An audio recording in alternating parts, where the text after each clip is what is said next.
Pessoal, tudo bem? Eu sou Lucimere, membro da Primeira Igreja Batista no Paiol, e a minha proposta com esse vídeo é para que nós estivéssemos estudando a primeira lição da revista Palavra e Vida, edição digital especial que a Convenção Batista Fluminense disponibilizou para as igrejas batistas fluminenses estudarem nesse trimestre. Essa revista ela foi escrita para o segundo trimestre do ano passado, e esse trimestre agora, a convenção entendeu que ela é um material que pode ser muito útil no contexto que nós estamos vivendo. Essa revista foi escrita pelo pastor Romilton Lourenço, pastor da Igreja Batista Central em Praça da Bandeira em São João de Meriti, e ela fala sobre os 10 mandamentos para os dias atuais. A primeira lição ela fala sobre uma sociedade que desconsidera os mandamentos divinos. Na introdução, o pastor Romilton, ele divide, toda a história entre longos períodos, e dando o referencial de antes de Cristo e depois de Cristo até os dias atuais. Os dias atuais, o pastor Romilton, ele coloca o pensamento do sociólogo Bauman, que fala sobre nós estarmos vivendo numa sociedade líquida, onde as decisões elas incidem sobre o individualismo, pois tudo é relativo, é a visão dessa sociedade líquida. Substitui a ideia da coletividade, da solidariedade pelo individualismo. A sociedade atual defende que o pluralismo de ideias deve ser respeitado e que a tolerância necessita estar sempre acima da lei de Deus e dos homens. Os homens tornam-se amantes de si mesmos. Então a gente percebe na visão aqui do autor que essa sociedade líquida ela é composta por pessoas que entendem que tudo tem que ser relativizado e tudo tem que ter tolerância. Não existem absolutos, não existe mais coletividade e tudo deve ser analisado no prisma do individualismo. E o texto base é interessante, que está lá em Oséias 4:6, o texto base diz assim, Oséias 4:6, vê aí na sua Bíblia. O meu povo está destruído porque lhe falta o conhecimento, porque tu, sacerdote, rejeitaste o conhecimento. Também eu te rejeitei para que não sejas sacerdote diante de mim. Visto que te esqueceste da lei do teu Deus, também eu me esquecerei de teus filhos. Então o autor, Oséias, ele fala, o meu povo está sendo destruído porque lhe falta o conhecimento. E a proposta dessa lição é justamente nos dizer que nós temos uma sociedade que desconsidera os mandamentos divinos porque ela desconsidera porque desconhece a importância dos mandamentos divinos. E essa sociedade, ela tornou-se amante de si mesma e ela nem procura entender a vontade de Deus. Em 2 Timóteo 3,15, pega lá a sua Bíblia.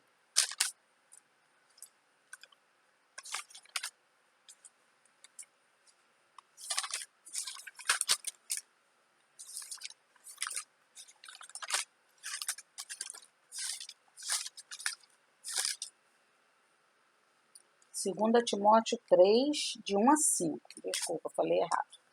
3, de 1 a 5.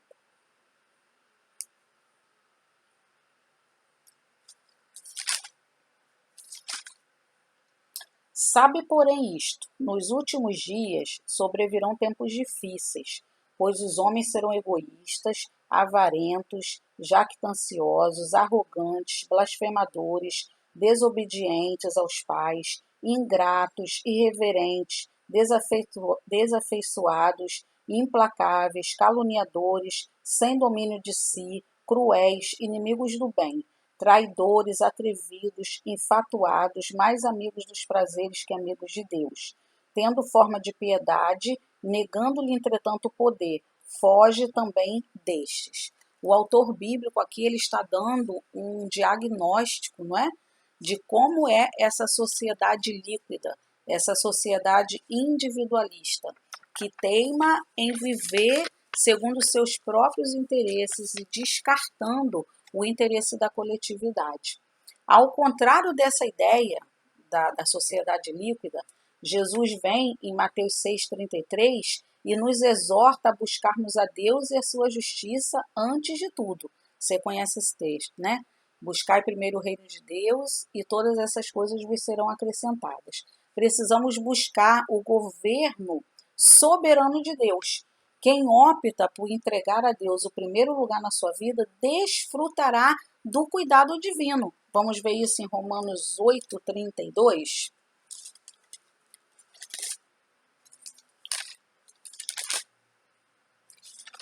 Romanos 8,32. Aquele que não poupou o seu próprio filho, antes por todos nós o entregou, porventura não nos dará graciosamente com ele todas as coisas? Então, na verdade, quando nós optamos por entregar, né, o primeiro lugar da nossa vida a Deus, nós recebemos de Deus tudo quanto a gente precisa. Então, a ideia daqui do autor na introdução da lição fala sobre isso, que por desprezar, desconsiderar os mandamentos de Deus, a sociedade líquida, não é? Está desprezando a coletividade, está pensando somente nos seus próprios interesses. E o desconhecimento dos princípios morais de Deus é que faz com que a sociedade não venha realmente a considerar e valorizar os mandamentos. O profeta Oséias, ele nos assegura que o povo de Deus, o texto que a gente leu, é destruído pela ignorância, pela falta do conhecimento. O que nos destrói definitivamente é a ausência do conhecimento de Deus e dos seus caminhos.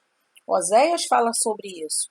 E a gente percebe que a moral, as leis morais de Deus, elas são extremamente importantes para toda a sociedade.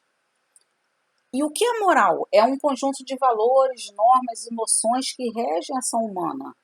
A moral, ela demonstra o que é certo e o que é errado, o que é permitido e o que é proibido. E o mandamento de Deus é uma lei moral. É uma ordem, é uma regra, é uma voz de comando. As leis morais, elas mostram quem Deus é, a sua natureza. Então, o desconhecimento dos princípios morais de Deus prova o desconhecimento de quem é Deus. E nós podemos ver aqui em 1 João 3,4 que pecar é desobedecer às leis de Deus. São complexas e muito extensas as leis de Deus. Por isso, foi dado a Moisés a bênção em resumi-las em 10 mandamentos. E Deus quer que cumpramos todos os seus mandamentos. Vamos ler lá primeiro em 1 João 3,4.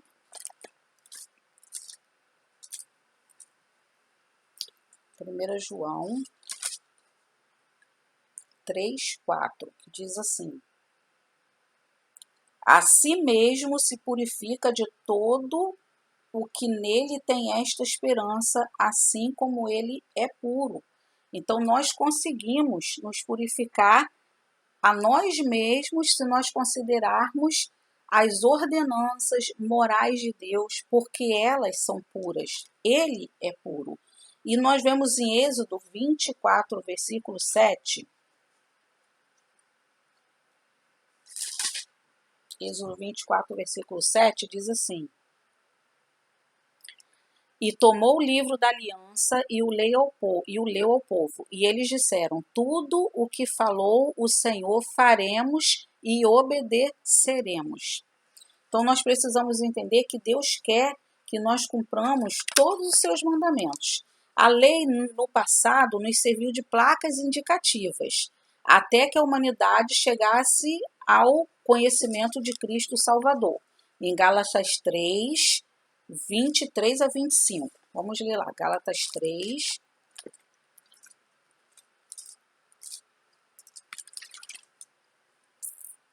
Gálatas 3, 23 a 25. Mas antes que viesse a fé, estávamos sobre a tutela da lei e nela encerrados. Para essa fé que de futuro haveria de revelar-se. Da maneira que a lei nos serviu de aio para nos conduzir a Cristo, a fim de que fôssemos justificados por fé. Mas tendo vindo a fé, já não permaneceremos subordinados ao aio. Então a lei ela é comparada a um aio, a uma diretriz, a alguém que cuida, a uma pessoa que cuida. Só que nós temos que entender o seguinte: a obediência à lei não salva, mas nos traz a consciência do pecado. Nós precisamos conhecer os princípios morais de Deus para reconhecer que nós somos pecadores. Vamos ver Romanos 3:20.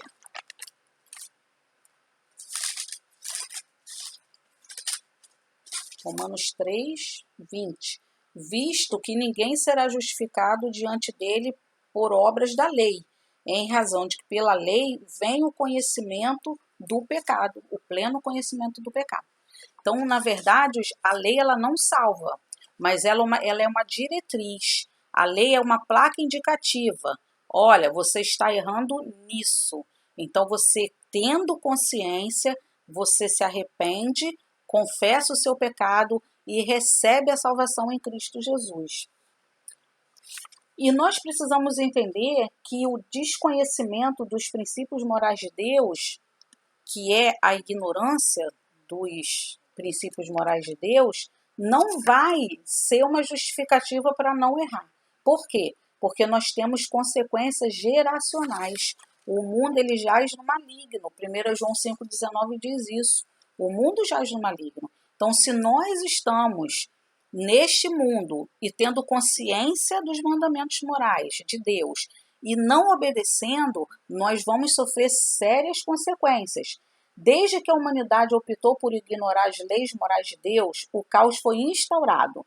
Guerras mundiais, número crescente de violência contra a mulher, adultos, jovens e crianças remexendo latas de lixo em busca de algo para comer, a epidemia da AIDS e hoje a pandemia do coronavírus, homens maus que ameaçam, saqueiam e matam uma população indefesa e acuada, homens-bomba assassinando inocentes, crianças, jovens e adultos e idosos arriscando sua vida sobre perigosas embarcações na travessia de mares dos rios, na tentativa de se refugiar em outros países em busca de paz.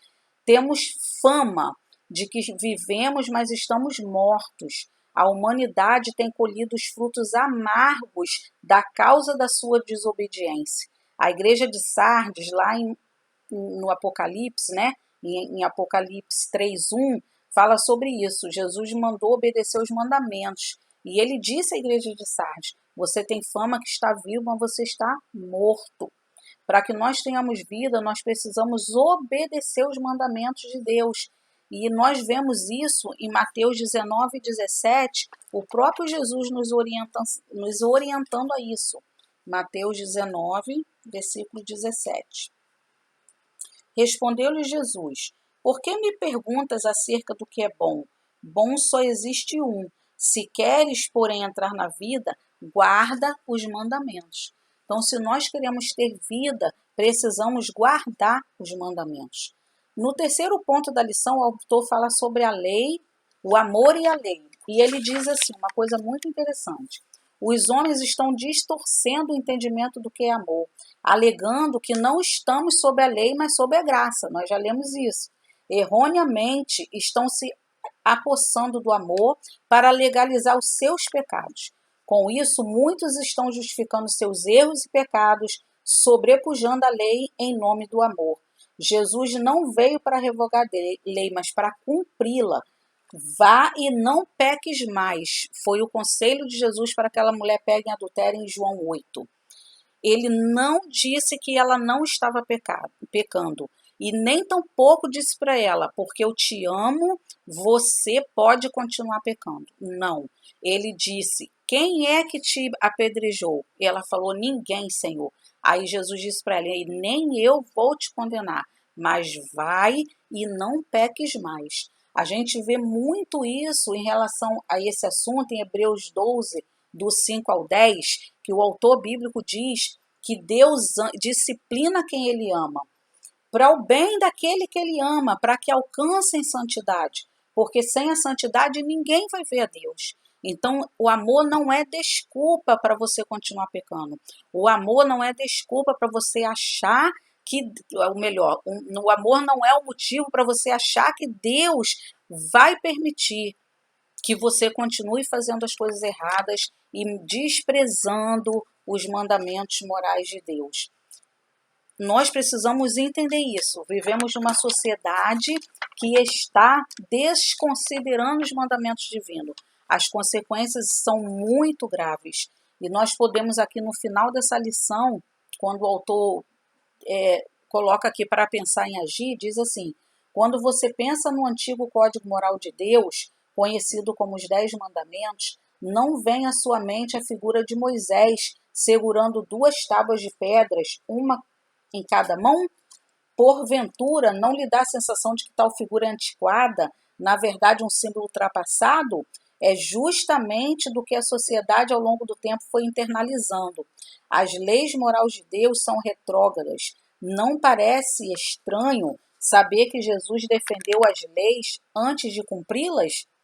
Nas paredes dos tribunais humanos, juízes têm sobre si uma figura do Cristo estereotipada numa escultura fixada, mas grande parte dos magistrados dos dias atuais consultam suas leis, mas ignoram as leis de Deus em suas decisões. O Decálogo não deve ser comparado às peças de um museu. Na verdade, os 10 mandamentos sempre nos oferecerão soluções práticas para nossos dilemas existenciais e sociais. Você pode imaginar um mundo sem leis? Buzinaríamos em frente aos hospitais, não reduziríamos a velocidade no perímetro escolar, não teríamos um guarda-corpo na estrada e todos nós estaríamos em perigo por causa do desfiladeiro em uma curva da montanha, por exemplo.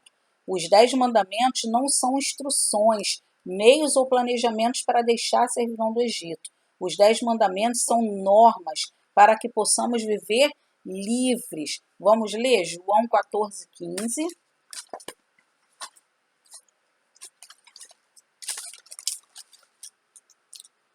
João 14:15. Se me amais, guardareis os meus mandamentos. Isso aqui é uma ordem de Jesus, um conselho de Jesus, uma orientação de Jesus. E Romanos 3:31. Romanos 3:31 diz assim: anulamos, pois, a lei pela fé? De maneira nenhuma. Antes confirmamos a lei. Por quê, irmãos? Porque a fé em Jesus, ela nos salva. Mas o cumprimento da lei de Deus nos dá uma vida com consequências maravilhosas, porque as leis morais de Deus, elas não foram abolidas por Jesus, muito pelo contrário, ele cumpriu a lei, ele foi ético, ele foi íntegro, ele usou a sua vida como exemplo para que as pessoas pudessem segui-los. E nós, como igreja, precisamos de igual forma mantermos a nossa vida digna diante de Deus, cumprindo os mandamentos do Senhor, as ordens morais de Deus. E se você não é Igreja de Jesus, ainda não recebeu Jesus como teu Salvador, ainda não foi adotado como filho de Deus, você precisa entender que se você desvalorizar as leis morais de Deus, você vai cooperar para um mundo muito pior. Você vai cooperar para que a humanidade cada dia mais ela ande a passos largos para o caos. E se você reconhecer Jesus como Salvador e dizer para ele agora neste momento, eu quero sim viver as leis morais de Deus, eu quero sim ser um bom exemplo, eu quero sim ser uma pessoa digna de ser seguida, de ser modelo para que alguém seja feliz. Se você deseja isso, reconheça Jesus como Salvador, coloque a sua vida nas mãos de Deus. E como Jesus mesmo falou, aquele que me ama, ele guarda os meus mandamentos. Se você ama Jesus, entrega a sua vida a ele e guarde os mandamentos de Deus. Guarde as leis morais de Deus. Que somente guardando as leis morais de Deus, nós podemos dar um bom testemunho. Nós podemos ser luz e sal nessa terra. Nós podemos ajudar o nosso semelhante. Que Deus abençoe você, que Deus continue falando ao nosso coração. Eu não sei se teremos um outro encontro. Vou pedir ao Senhor que possa estar me ajudando para que eu continue lendo a palavra dele, estudando e dividindo com você, se você tiver o interesse de estudar a palavra comigo. Vamos orar? Senhor nosso Deus, nosso querido Pai, nós agradecemos ao Senhor por esses momentos especiais, esses minutos, ó Deus, que nós estamos na Tua presença, estudando a Tua palavra. Fala, ó Deus, ao nosso coração, fortemente a cada dia da nossa vida. E que o Teu Espírito Santo, ó Deus, possa tocar no coração dessa pessoa que está assistindo esse vídeo, para que ela também reconheça Jesus como Salvador e tenha, sim, a sua vida pautada, ó Deus, na obediência da Tua palavra. Que os Teus mandamentos, ó Deus, possam ser preciosos na nossa vida e que sirvam, ó Deus, não somente para o nosso bem-estar, mas também para o bem-estar daqueles que convivem conosco. Mais uma vez, ó Deus, muito obrigada. É no nome de Jesus que nós choramos. Amém.